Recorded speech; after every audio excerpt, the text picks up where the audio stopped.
yung lahing Hudyo at lahing Hintil, bago maging tagapagmana, kapwa inakit muna sa iglesia. Opo. Linawin nga muna natin, kapatid na Jerry, Opo. aling iglesia yung binabanggit na doon inakit ng mga apostol ang mga Hudyo at ang mga lahing Hintil? Ang babasahin ko po ay Efeso 3:6 pa rin.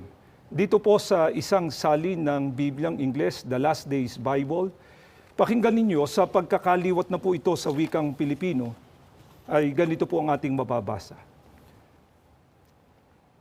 Ang katotohanang nahayag ngayon ay ito.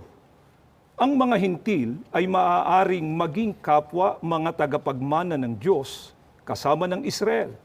Sila ay karapat-dapat na ipakipag-isa sa iisang katawan, ang Iglesia ni Kristo.